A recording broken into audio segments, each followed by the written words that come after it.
Hello my dear student, कैसे हैं आप सब बच्चों। आज हम क्लास 8 के इतिहास भाग 2 का पहला चैप्टर का दूसरा पार्ट देखेंगे। पहले पार्ट में हमने देखा था बुनकर, लोहा बनाने वाले और फैक्ट्री के मालिक। उसमें था जो कपड़े बनाने के तरीके थे भारतीय कपड़े का, किस तरीके से वह विश्व बाजार में फैलता है, और सारे यूरोपी और विदेशी, ब्रिटेन यानी कि जितने भी विदेशी हैं वो सभी लोग भारतीय कपड़ों को पसंद करते थे। और जो शीट शब्द से बना था वो शीट्स था जो सारे विदेशियों को सबसे ज़्यादा पसंद था, और इसे अपने यानी कि भारत से सस्ते दामों पे खरीदते थे और अपने यहाँ सबसे उच्च दाम पे वो बेचते थे और भारी मुनाफा कमाते थे। तो इसी तरीके से था आज का हमारा टॉपिक है यूरोपीय बाजारों में भारतीय कपड़ा, यानी कि यूरोपीय बाजार में भारतीय कपड़े की क्या अहमियत थी।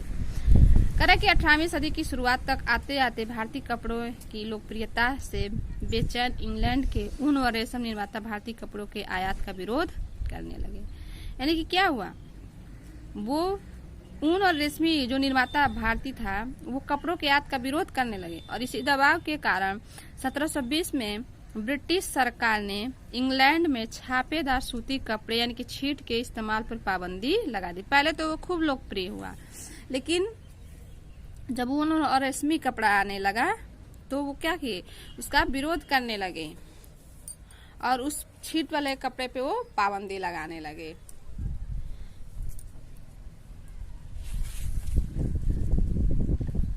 इस्तेमाल पे पाबंदी लगाने के एक कानून पारित कर दिया, और संयोगवश इस कानून को भी कैलिको यानी कि जो कैलिको जो सूती वस्त्र अधिनियम को भी कहा जाता है। फिर उस समय इंग्लैंड में नए नए कपड़ा कारखाने खुल गए, यानी कि पहले नहीं थे लेकिन अब उस समय भी खुल गए, और भारतीय कपड़ों के सामने लाचार अंग्रेज कपड़ा उत्पादक अपने देश में भारतीय कपड़ों के प्रवेश पे पूरी पाबंदी चाहते थे। यानी कि वो चाहते थे कि अब भारतीय कपड़ों का हमारे देश में कोई काम न हो, ताकि पूरे इंग्लैंड में केवल उन्हीं का कपड़ा बिके। और इस क्रम में इंग्लैंड की सरकार ने सबसे पहले कैलिको की छपाई उद्योग को ही सरकारी संरक्षण में विकसित किया।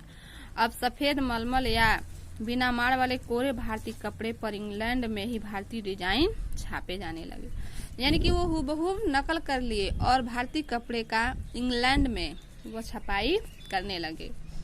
भारतीय कपड़ों के साथ इस होड़ की वजह से इंग्लैंड में तकनीक सुधारों की जरूरत दिखाई देने लगी, और फिर 1764 में जॉन ने स्पिनिंग जेनी का आविष्कार किया, जिससे परंपरागत तकलियों की उत्पादकता काफी बढ़ गई।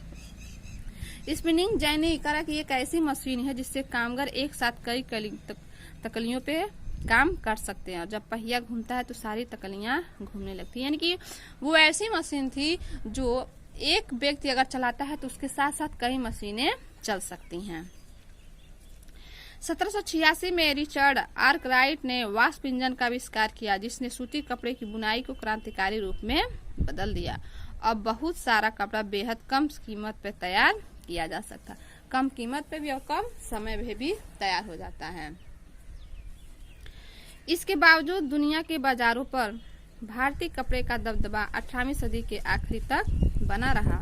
डच, फ्रेंच, ब्रिटिश और अन्य यूरोपीय व्यापारिक कंपनियों ने इस व्यापार में बेहिसाब मुनाफा कमाया, और ये कंपनियां भारत आकर के चांदी के बदले सूती और रेशमी कपड़े खरीदती थी। यानी कि भारत आकर के चांदी के बदले सूती और रेशमी कपड़े खरीदती थी। परंतु जैसा कि आप जानते हैं कि जब इंग्लिश ईस्ट इंडिया कंपनी को बंगाल की राजनीतिक सत्ता मिल गई तो उसने भारतीय चीजें खरीदने के लिए चांदी मंगाने की जरूरत नहीं पड़ी। यानी कि पहले क्या होता था, विदेशी चांदी के बदले कपड़े खरीदते थे, और जब धीरे धीरे उन्होंने अपनी कंपनी यहाँ पे बैठा ली तो अपने यहाँ से आर्थिक संपत्ति मंगाना बंद कर दिया, और फिर वह यहीं पे पूंजी बना लिए, और उसी से यानी कि अब हमारे ही पैसों से वो सामान खरीदने लगे। और इसके बाद तो ईस्ट इंडिया कंपनी भारत में ही किसानों और जमींदारों से राजस्व इकट्ठा करके उससे पैसे कपड़ा खरीदना चालू कर दिए। यानी कि सबसे पहले क्या किया उन्होंने, यहाँ पे कंपनी बैठाई और फिर धीरे धीरे हमारे सारे साम्राज्य पे वो कब्जा कर लिए और फिर उसके बाद हमारे ही पैसे से वह अपना व्यापार करने लगे। फिर है बुनकर कौन थे। कहा कि बुनकर आमतौर पे बुनाई का काम करने वाले समुदायों के ही कारीगर होते थे। वे पीढ़ी दर पीढ़ी हुनर को आगे बढ़ाते थे। यहाँ पे चित्र में मैप दिखाया गया है, देखिए जो स्टार है वो सफेद है, जो ये चेक बनाया गया वो चक्कीदार और धारी है, जो इस तरीके से बनाए गए चेन वो शीट्स हैं यानी कि छीट वाले, और जो त्रिभुज में बनाए गए वो सिल्क है। यानी कि ये सारे बुनाई केंद्र है कि कहाँ पे सफेद कपड़े बनते थे, कहाँ पे चेक और धारीदार बनते थे, और कहाँ पे सिल्क और कहाँ पे सिल्क बनते थे। ये सारे जैसे जैसे चिन्ह दिखाए गए उस राज्य में उस स्थान पर उस कलर के कपड़े बनाए जाते थे। वे पीढ़ी दर पीढ़ी इसी हुनर को आगे बढ़ाते थे। कौन, यानी कि अगर जो कोई हुनर काम करने वाले व्यक्ति जो रहते थे वो अपने समुदाय के कारीगर होते थे और फिर क्या करते थे, उनका जो काम होता था वो पीढ़ी दर पीढ़ी आगे बढ़ता रहता था। बंगाल के तांती, उत्तर भारत के जुलाहे या मोमिन, दक्षिण भारत के साले व कैकोलार तथा देवांग समुदाय बुनकर के लिए प्रसिद्ध माने जाते हैं। यानी कि जितने लोगों का नाम लिया गया, बंगाल के तांती और उत्तर भारत के जुलाहे, मोमिन और दक्षिण भारत के साले और कैकोलार तथा देवांग, ये जो भी समुदाय है ये सबसे प्रसिद्ध बुनकर माने जाते थे। सूत काटना कपड़ा उत्पादन का सबसे पहला चरण था। यह काम अधिकांश महिलाओं के हिस्से में रहता था। चरखा और तकली घर घर में पाए जाते थे। धागे को चरखे पे काट कर तकली पर लपेट दिया जाता था। जब कटाई पूरी हो जाती थी तो बुनकर इस धागे को कपड़े बुनते थे और ज्यादातर समुदाय में बुनाई का काम पुरुष करते थे। यानी कि धागा काटने का काम औरतें करती थी और बुनाई का काम पुरुष करते थे। रंगीन कपड़ा बनाने के लिए रंगरेज इस धागे को रंग देते थे और छपाईदार कपड़ा बनाने के लिए बुनकरों को छिप्पीगर नामक माहिर कारीगरों की जरूरत होती थी जो ठप्पे से छपाई करते थे। यानी कि लकड़ी का ठप्पा बनाया जाता था और उस पे जिस तरीके से डिजाइन बनाया जाता था उसको लकड़ी पे गढ़ दिया जाता था और फिर उसी से छपाई की जाती थी। हथकरघों पे होने वाली बुनाई और उससे जुड़े व्यवसाय से लाखों भारतीयों की रोजी रोटी चलती थी। फिर करा कि भारतीय कपड़े का पतन, यानी कि जब भारतीय कपड़े का पतन कैसे हुआ, उनका खात्मा कैसे हुआ विदेशों से। ब्रिटेन में सूती कपड़ा उद्योग के विकास से भारतीय कपड़ा उद्योग उत्पादकों पे कई तरह के असर पड़े। पहला, अब भारतीय कपड़े को यूरोप और अमेरिका के बाजारों में ब्रिटिश उद्योगों में बने कपड़ों को मुकाबला करना पड़ता था। दूसरा, भारत में इंग्लैंड को कपड़े का निर्यात मुश्किल हो जाता था क्योंकि ब्रिटिश सरकार ने भारत से आने वाले कपड़े पे भारी शुल्क थोप दिए थे। यानी कि जब ब्रिटिशवादी या विदेशियों ने भी जब वैसे ही मिलें स्थापित कर दी तो भारत के कपड़े अगर उधर बेचने को जाते थे तो वो भारी शुल्क लगा देते। इस तरीके से धीरे धीरे उनका पतन हो गया। इंग्लैंड में बने सूती कपड़े ने 19वीं सदी की शुरुआत तक भारतीय कपड़ों को अफ्रीका, अमेरिका और यूरोप के परंपरागत बाजारों से बाहर कर दिया और इसकी वजह से हमारे यहाँ के हजारों बुनकर बेरोजगार हो गए और सबसे बुरी मार बंगाल के बुनकरों पे पड़ी। ब्रिटिश और यूरोपीय कंपनियों ने भारतीय माल खरीदने पे बंद कर दिया। उनके एजेंटों से तयशुदा आपूर्ति के लिए बुनकरों से पेशगी देना बंद कर दिया और परेशान बुनकरों ने मदद के लिए बार बार सरकार से गुहार लगाई और फिर धीरे धीरे वो भूखों मरने लगे। लेकिन असली दुर्दिन तो तभी आने वाले थे। 1830 के दशक तक भारतीय बाजार ब्रिटेन में बने सूती कपड़े से पट गए। दरअसल 1880 के दशक तक स्थिति यह हो गई कि भारत के लोग जितना सूती कपड़ा पहनते थे उसमें से 2/3 ब्रिटेन का बना होता था।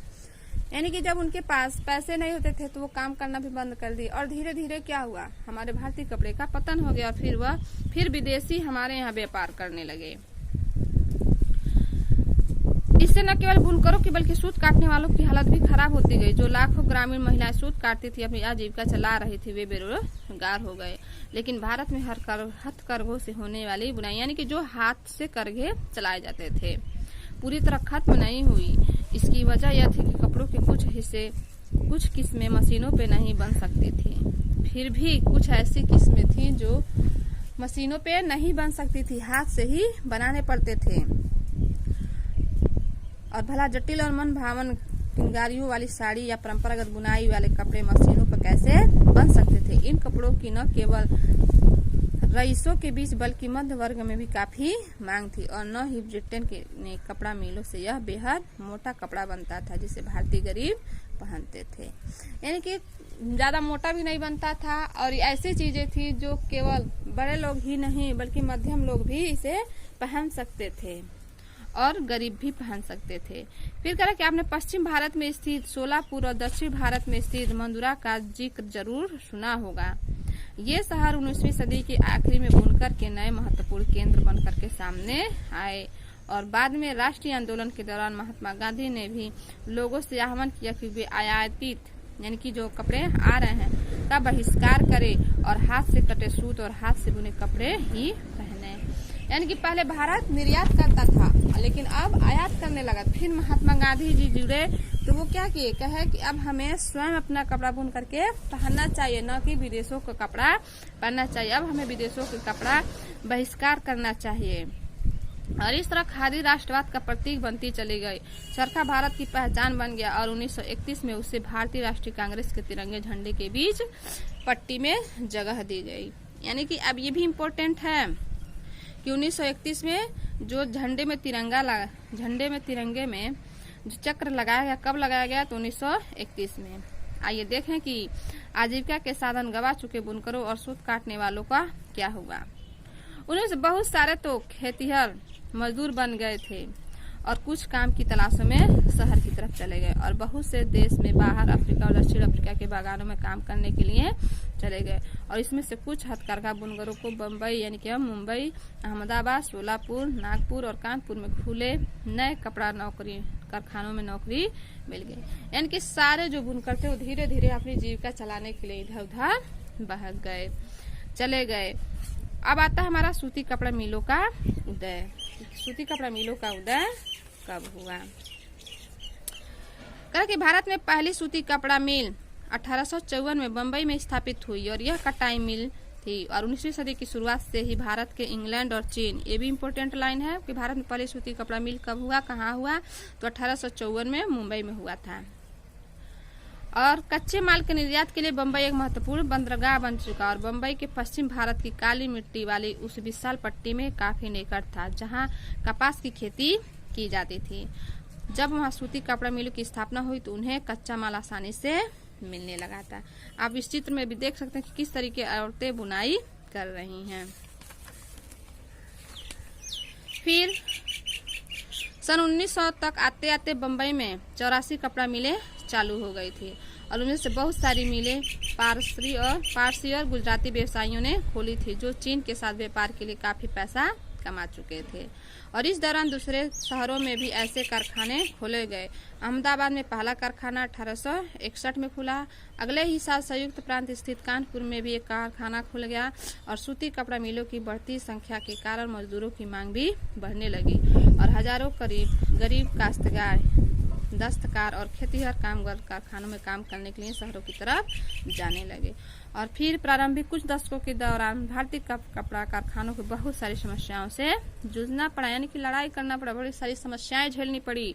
और सबसे पहली समस्या तो यही थी कि इस उद्योग को ब्रिटेन से आए सस्ते कपड़ों का मुकाबला करना पड़ता था और ज्यादातर देशों में सरकारें आयातित वस्तुओं पर सीमा शुल्क लगाकर अपने देश में औद्योगिकरण को बढ़ावा देती थी। यानी कि जो आयात किए जाते थे उससे सबसे ज्यादा सीमा शुल्क देना पड़ता था और इससे प्रतिस्पर्धा खत्म हो जाती थी और संबंधित देश के नवजात उद्योगों को संरक्षण मिलता था। परंतु औपनिवेशिक भारतीय सरकार ने स्थायी उद्योगों को आमतौर पर इस तरह की सुरक्षा नहीं दी। लिहाजा भारत में औद्योगिक सूती वस्त्र उत्पादन की पहली बड़ी लहर प्रथम विश्व युद्ध के समय दिखाई दी और जब ब्रिटेन से आने वाली कपड़े की मात्रा में काफी कमी आ गई और सैनिक जरूरतों को पूरा करने के लिए भारतीय कारखानों से कपड़े का उत्पादन बढ़ाने की मांग की जाने लगी।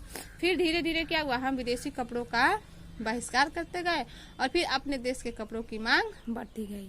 तो आज के वीडियो में बस इतना ही। नेक्स्ट वीडियो में हम तीसरा पार्ट देखेंगे। धन्यवाद।